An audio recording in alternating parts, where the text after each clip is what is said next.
మన వెనక ఉన్న కష్టాలు, శ్రమలు, కన్నీళ్ళు, వేదనలు, బాధలు, నిందలు, అవమానాలు ఇవేమి ఎవరు చూడరు. కానీ మన ముఖం ముందే మనము చూపించి చిరునవ్వుని అందరూ చూస్తూ ఉంటారు.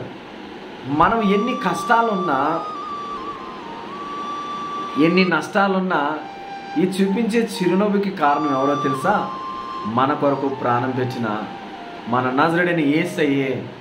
ఎందుకంటే ఈ శ్రమల నుంచి విడిపించేవాడని, మన చీకటి బ్రతుకులను వెలుగుతో నింపేవాడని, మనలను ఆదుకునేవాడని, మనలను విడువని దేవుడని, ఎడబాయని దేవుడని ఆ విశ్వాసము, ఆ నమ్మకము మనలో ఉంది. కాబట్టి మనం చిరునవ్వుతూ ఉన్నాం.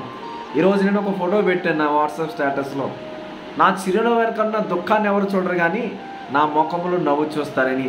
నా ముఖములో కనిపించి నవ్వుకి కారణం నా కొరకు రక్తాన్ని చిందించి ప్రాణం పెట్టినేసేని ధైర్యంగా చెప్పగలుగుతాను.